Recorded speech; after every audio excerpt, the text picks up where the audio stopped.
going to hold against repeated attacks again up until the 23rd. By that 22nd, 23rd, they're going to start to pull out of town, and they're going to hold on to this position for as long as they can before they break.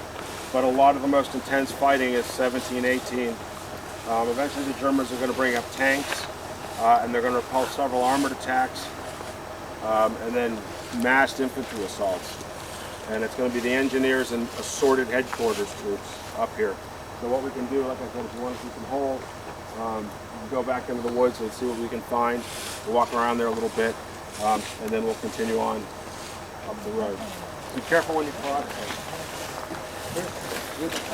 Would any of those logs that are out there be old enough to have trapped over them and be practically used to start off? Car! Yeah.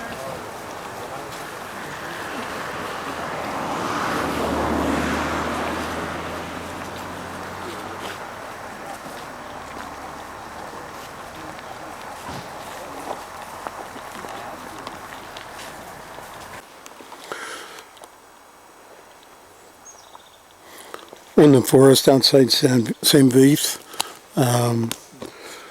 where they had a roadblock, but these forests are covered with foxholes and bigger holes for command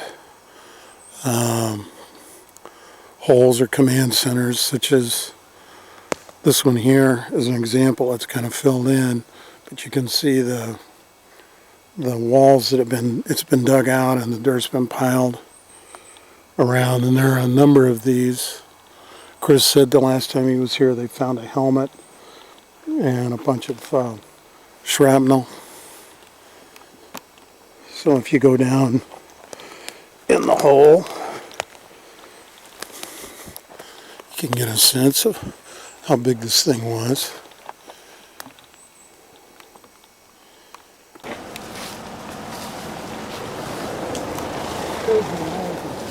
Yeah, part of the 106.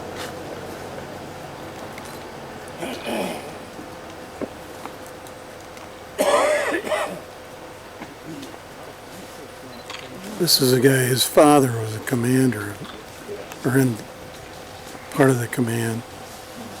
Of the 106? I think so. Commander, was it?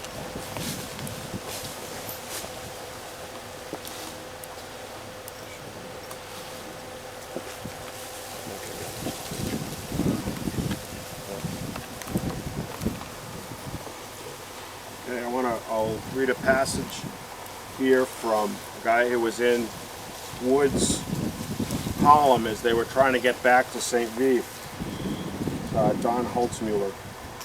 We'd just driven a short distance down the hill when we suddenly saw a German armored vehicle parked in the middle of the road. We subsequently found out that the machine we had thought was a tank was really a self-propelled gun. Our driver stopped at once. None of us fired our small arms, nor did the German fire at us as he was parked, so that his gun was aimed down the hill and not directed towards our truck. The German then drove off down the hill and around a curve where we lost sight of him. Immediately thereafter, a Jeep pulled up behind us, and our executive officer, Lieutenant Eric Wood, jumped out and asked us why we had stopped. We told him we had just seen a German tank. He said it couldn't be, it was probably an American tank. He climbed into the cab of our truck, along with Corporal Knoll, our driver, and Sergeant Scanapico, and our section leader, and said, "Let's go." So off we went down the hill, around the curve, and on towards a little stone bridge which crossed the Our River into the middle of the little village. The lieutenant then saw a tank parked to the side of a house and said, "See, it's an American." Then he looked again and said, "Hell, no it isn't. It's German. Pour on the gas." As we passed the tank, the German fired us and missed. Private Campagna, who was manning a bazooka, fired at the tank and also missed, but he hit a house and blew a hole in the side of it. When we thought we were home free and on the road to St. Vith.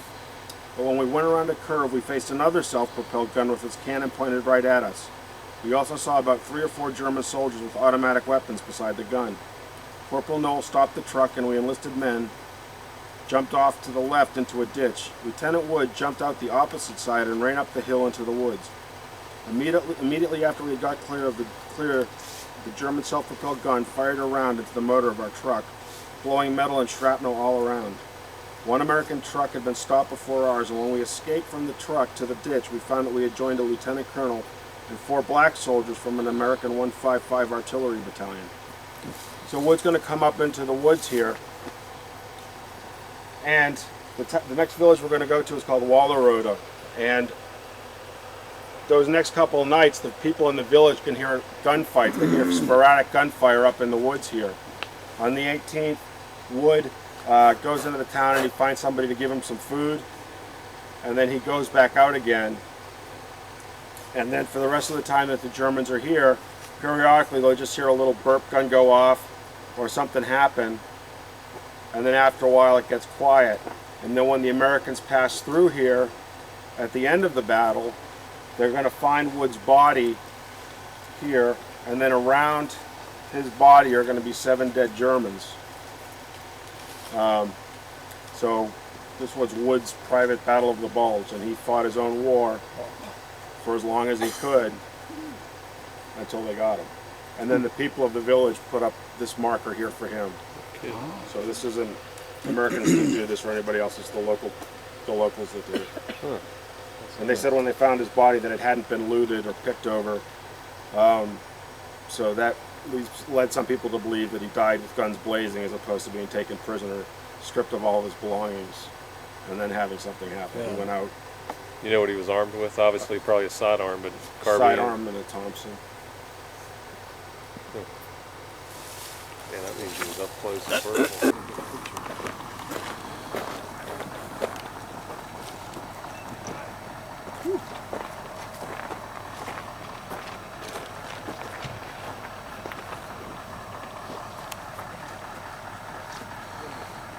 Okay, we're just outside the area now that would have been controlled by the 106th. We're on just the northern edge. I'm sorry, the left flank of the southern portion of the Loshan Gap. So just the end of the 106th lines. So from Wereth on would have all been originally the area of the 14th Cavalry Group. So, like we've mentioned before, when the Germans come through the Loshan Gap, headed for crossings of the Amblev, just along here, they're going to go through the 14th Cavalry Group like a dose of salts. One of the core level, the higher level artillery units that's caught is the 333rd, which is an African American artillery unit. As soon as the pullout happens, the guys in the battery are abandoned by their white officers, and they're left with the guns. And then finally they decide it's time to get out, and they split up and they start heading out. A bunch of them are going to get as far as Wereth, where they're going to seek shelter with one of the Belgian families in the village. And then as the SS come through, they're going to be turned over to the Germans. Now, this seems to indicate that the Germans just stumbled upon them, but the version of events that I've been given is that the Belgians actively said, hey, we have black soldiers here. The Germans took 11 of them. They marched them from Wereth down this road, and this was like a little logging trail at the time that went up here. And they brought them up this road and they shot them. So this is brand new, and that was done just a couple years ago. Their bodies weren't found until February of '45. And they continue to make a big deal about Malmedy, but very little, if anything at all, was mentioned about these guys until the 80s. Some locals knew about it, but until the 1980s, nobody talked about it. So, similar situation to Malmedy. And there are lots of other accounts of, just small groups of these guys that they're catching as they're going along, and they're just shooting them down. Because particularly in the SS, which is very racially motivated, and when the first SS again comes through here, they've been fighting on the Eastern Front, where it's a racial war. You're just not going to take blacks prisoner. You'll notice in those pictures of the prisoners you see in all the newsreel footage, you'll see one or two, and the Germans made it a point of saying, look at the Untermensch. But there's a lot of white faces there, and there were a lot of African American artillery units attached to 8th Corps. Some of them wound up in Bastogne during the siege. But these guys are caught here. That wasn't the 969th. It was? It was, I think it was the 916. The 155. Yeah, with the 155s, the big guns. So that's what we did. The 99th Division stuff. The Elsenborg, Russia. Losheim was Lyle Bow. So where we are now, they crossed here around Schoenberg over the Our, and then they were going to get crossings of the Amblev River. The St. Vive, Lialf and Schoenberg, this is the area we're going to go next. And if you can imagine what happens is they're going to pour through the Losheim Gap around Schoenberg towards St. Vive, and then underneath Lialf up towards St. Vive. So that area where we spent the morning and where we are right now is this right here. So these are all, again, the gun positions. So now we're going to come back down onto Schoenberg and do the infantry line. But that, you can see what happens to the 106. The division is basically here. So this is here, and then the Allied line, this is a very, very loose gap, and then it kind of goes back in this direction. So that's why they're stuck out here by themselves. What was the 969th attached to that? It was a corps level asset, so it was 8th Corps? Yeah.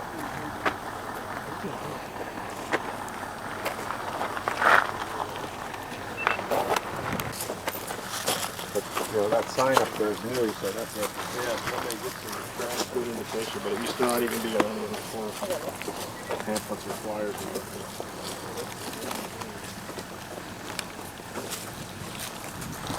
Look out, man.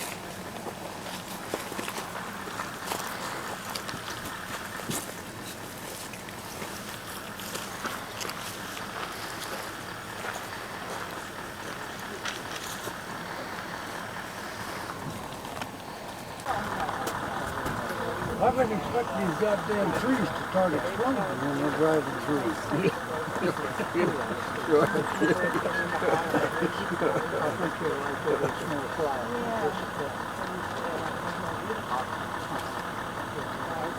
It's amazing how many trees we've actually seen on this trip. Jeez. And so straight. Yeah.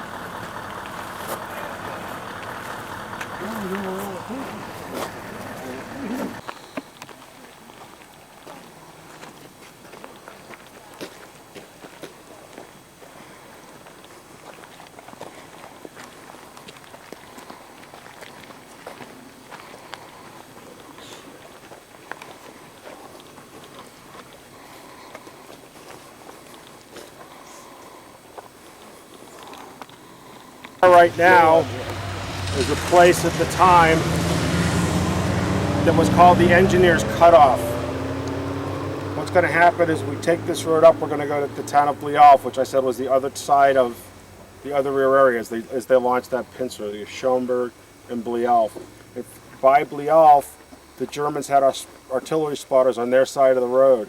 So whenever they tried to bring in supplies through there, before the Bulge started, they get shelled very badly, and they called it 88 Corner.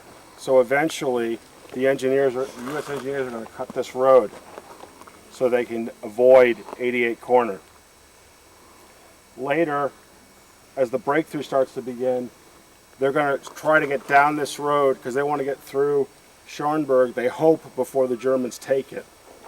So there are several accounts of guys coming down this road, lots of fighting right around here. At one point during the fighting, Sherman tank comes up the road. The guys come down off the hill to say, hey, you know, we got some support, and there are Germans in the tank. They fire on the Americans go back up the hill. So this hill, Hill 504, is fought over extensively, and if you ever come back and you go up and it's full of foxholes and it's full of things that go boom and rusty bits of metal, but this hill, it's back and forth quite a bit.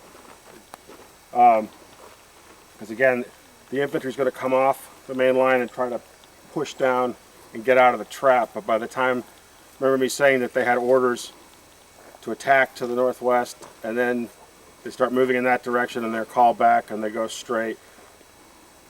That delay bunches them all up here, and the battalion's going to start getting separated, and they're eventually, the 422nd's eventually going to surrender here.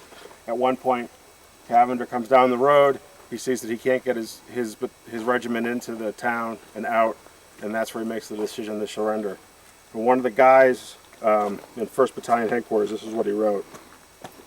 So he was up on this hill. The dawn broke with small arms fire, then the crack of 88s from Panzer tanks. A lieutenant came over the hill. He had a rifle bullet go through his forearm. The cry rose up, bazooka ammunition. Has anyone got bazooka ammo? Our battalion had no support, heavy weapons aside from bazookas, and the ammunition was sparse, only what men could carry. Also, when our bullets were initially expended, we were out. The firing lasted for a short time.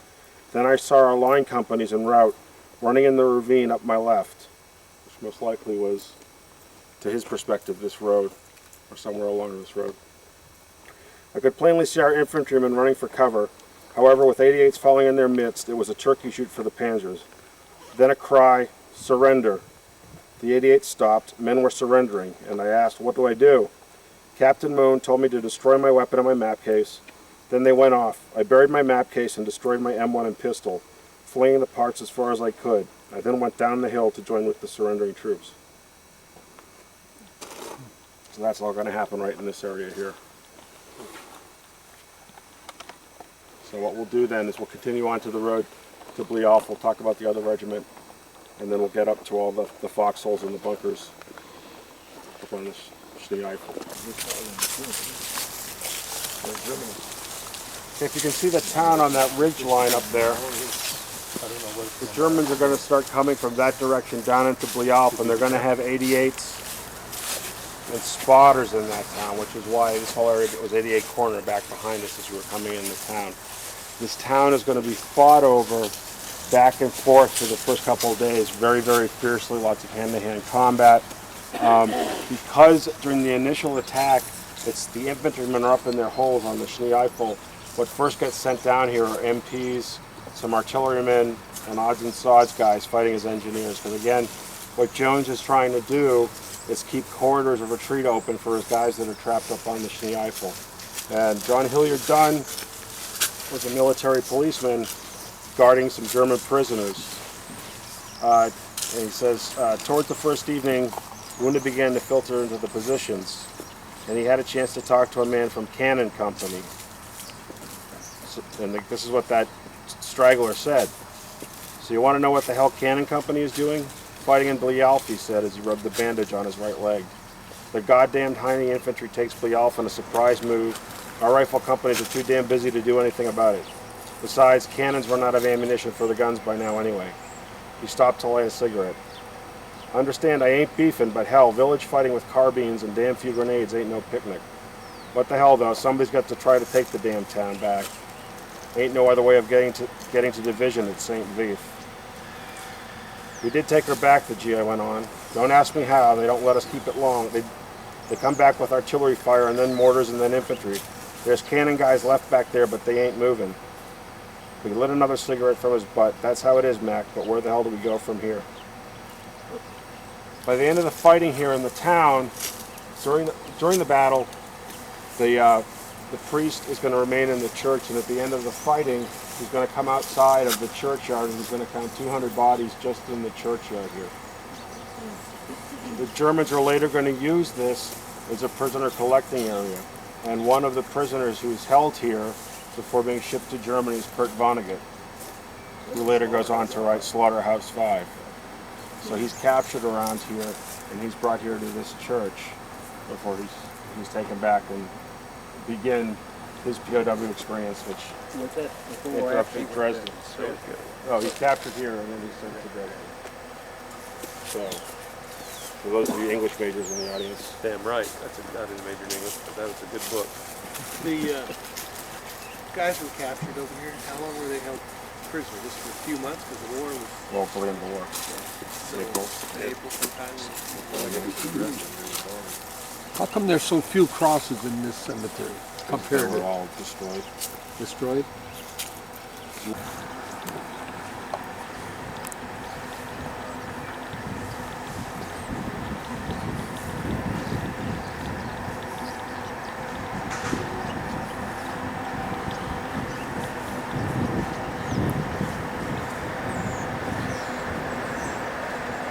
You can see the bullet holes in the wall over here. You can see where they've patched the bullet holes in the red stuff there.